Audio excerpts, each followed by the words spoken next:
Tarih güçlü kadınlarla doludur. Ancak bunların arasında bir isim, binlerce yıl geçmesine rağmen hala insanlığın aklında büyülü bir şekilde yaşamaya devam ediyor.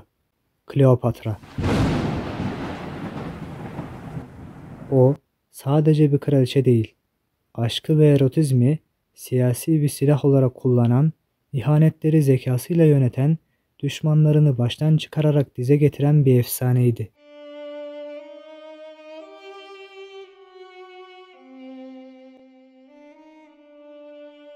M.Ö. 69 yılında İskenderiye'de doğdu. Babası Roma'ya bağımlı bir firavundu. Kleopatra'nın çocukluğu saray içindeki entrikalar, hain vezirler ve kardeş kavgaları ile geçti. Ptolemyus hanedanı Antik Mısır'ın geleneklerine göre akraba evliliklerine hem de taht mücadelesine olağan kabul ediyordu. Bu yüzden Kleopatra'nın hayatı daha en başından ihanet ve tehlikeyle yoğrulmuştu. Ama o diğer kardeşlerinden farklıydı. Kleopatra 7 dil biliyordu. Halkın konuştuğu Mısır dilini öğrenmiş ve kendini sıradan halkın kraliçesi gibi göstermeyi başarmıştı. Bu zekası onu tarihte benzersiz kılmayı başaracaktı.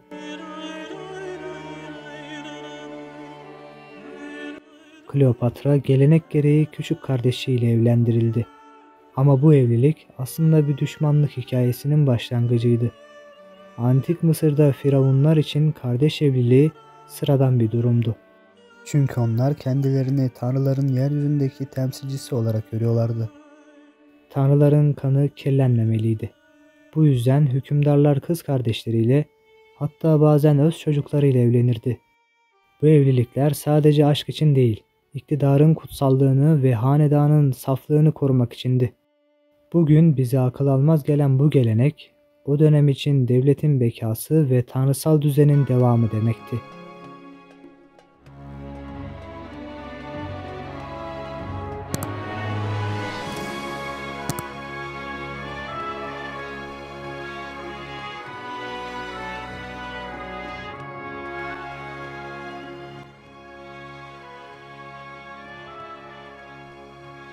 Kardeşi vezirlerinin kışkırtmalarıyla Kleopatra'yı tahttan uzaklaştırmaya çalıştı.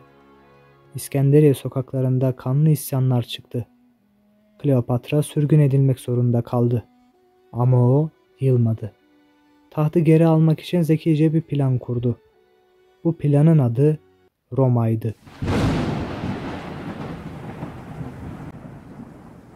M.Ö. 48'de Roma'nın en güçlü adamı Jules Caesar Mısır'a geldi. Kleopatra bunu bir fırsat olarak görüyordu. Rivayete göre Kleopatra gizlice halıya sarılıp Sezar'ın huzuruna çıkarıldı. Bu an tarih boyunca hem erotik hem de politik bir sahne olarak anlatılır. Sezar onun cazibesine kapılmıştı. Kleopatra yalnızca güzelliğiyle değil, zekası, konuşma yeteneği ve oyunbazlığıyla da Sezar'ı büyülemeyi başardı. Onların ilişkisi Mısır'ın kaderini değiştirdi. Sezar sayesinde Kleopatra tahtını geri aldı. Ama bu sadece bir başlangıçtı. Çünkü Kleopatra artık Roma'nın kalbine kadar nüfuz etmişti.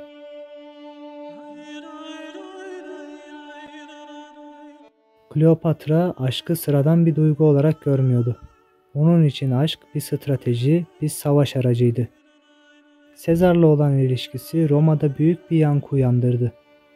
Halk onun adını konuşuyor, senatörler ise Sezar'ın bir kraliçenin cazibesiyle yönetildiğini söylüyordu. Kleopatra, Sezar'dan Sezaryon adında bir çocuk doğurdu. Bu çocuk Roma ile Mısır arasındaki bağların somut bir kanıtıydı. Ama aynı zamanda Roma için büyük bir tehdit anlamına geliyordu. Çünkü eğer kabul edilirse Sezaryon gelecekte hem Roma'nın hem Mısır'ın varisi olabilecekti. M.Ö. 44'te Roma'da bir suikast gerçekleşti. Sezar senatörler tarafından öldürüldü. Jules Caesar M.Ö. 44 yılının Mart ayında Roma Senatosu'nda Mart'ın itleri olarak bilinen bir günde öldürüldü. Senato'daki 60'a yakın senatör onun gücünü fazla buluyor ve krallık kuracağından korkuyordu. En yakın dostlarından Brutus ve Cassius suikastçilerin en önündeydi.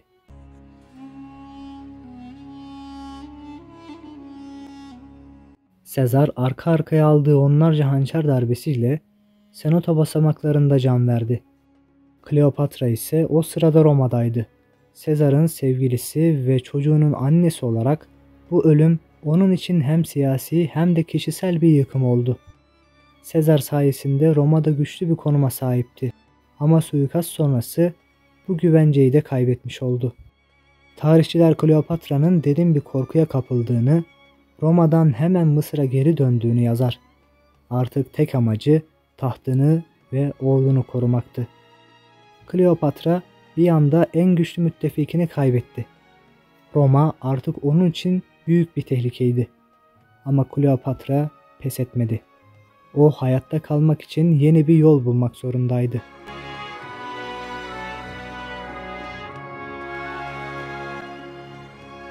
Sezar'ın ölümünden sonra Roma üçe bölündü. Bu üçlünün en önemli isimlerinden biri güçlü general Marcus Antonius'tu. Kleopatra onunla buluşmaya gittiğinde Antonius'u baştan çıkarmak için görkemli bir sahne hazırladı. Altın işlemeli bir gemi, kokularla dolu bir salon, dans eden cariyeler ve büyüleyici bir kraliçe. Antonius, Kleopatra'nın cazibesine karşı koyamadı. Kleopatra'nın büyüsü sadece güzelliğinden ya da zekasından değil, aynı zamanda kokulara ve duyulara hakimiyetinden de geliyordu.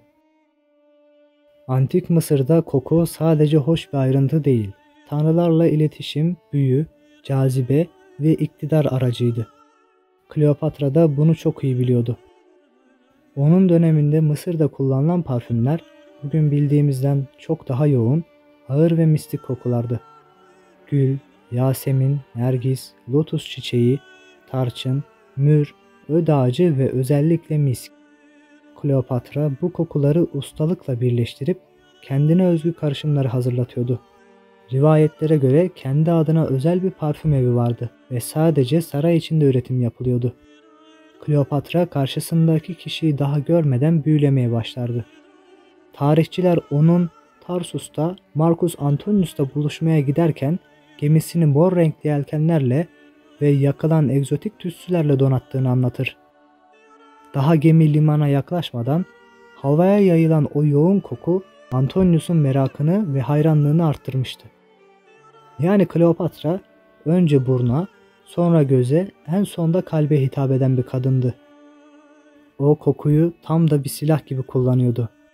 Tütsülerle mekanı büyülü bir atmosfere çeviriyor, cildine sürdüğü parfümlerle yakın temas anlarını unutulmaz kılıyordu. Ritüellerde kullandığı kokularla mistik bir aura yaratmayı da başarıyordu. Kokuların insan zihninde bıraktığı iz, Kleopatra için bir ikna ve baştan çıkarma yöntemiydi. Onunla aynı odada bulunan biri sadece yüzünü değil, kokusunu da hatırlardı. Bu da Kleopatra'nın etkisini kalıcı hale getiriyordu.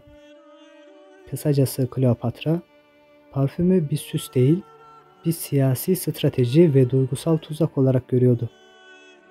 Belki de bu yüzden adı 2000 yıldır hala baştan çıkarıcılık kelimesiyle yan yana anılıyor. Onların ilişkisi yalnızca tutkulu bir aşk değil, aynı zamanda Roma'ya meydan okuyan bir siyasi ittifaktı. Antonius, Kleopatra uğruna Roma'dan gitgide kopuyordu. Kleopatra ve Antonius'un aşkı Roma'da büyük bir skandal haline geldi. İkili egzotik eğlenceler, erotik şölenler ve aşk dolu ritüellerle adeta Roma'ya meydan okuyordu. Ama bu aşkın bedeli çok ağır olacaktı.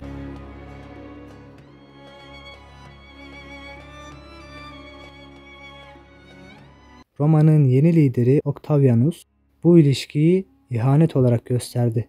Antonius, Kleopatra'nın cazibesiyle aklını yitirmiş ve Roma'yı satmış bir haindir dedi.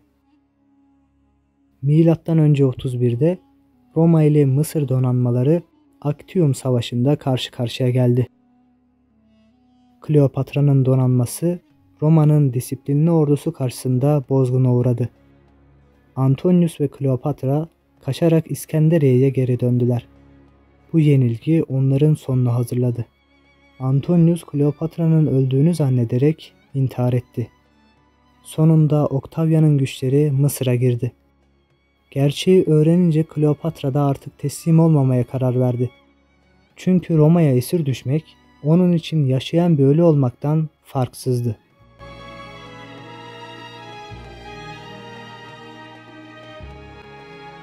Kleopatra yalnızca bir kraliçe değil, kadınlığını, zekasını ve erotizmini güç için kullanan eşsiz bir liderdi.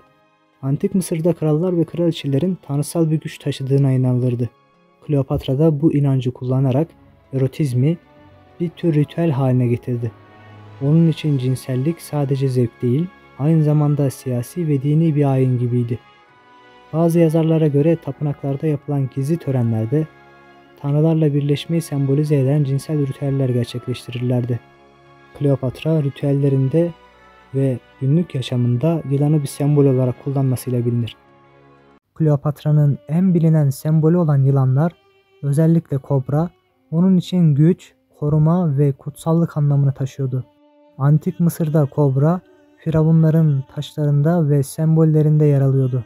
Kleopatra da bu geleneği sürdürerek kendisini Mısır'ın tanrısal yöneticisi olarak konumlandırdı. Yılan figürlerini takılarında ve giysilerinde sıklıkla kullanan Kleopatra, söylentilere göre kendi isteğiyle Mısır kobrası tarafından sokularak hayatına son verdi.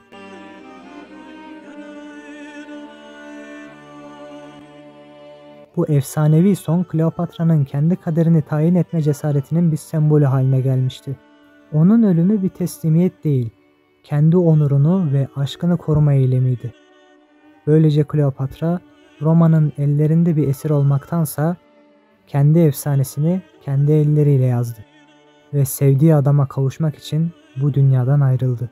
Onun trajik sonu tüm zamanların en büyük aşk hikayelerinden birinin unutulmaz bir parçası oldu. Onun adı aşk ve ihanetle yoğrulmuş bir destan olarak yaşamaya bugün bile devam ediyor. Bugün hala Kleopatra'nın gerçekten nasıl göründüğü, güzelliğinin ne kadar abartıldığı, ölümünün gerçek sebebi tartışma konusu. Ama tek bir gerçek var. Kleopatra ölümsüzdür.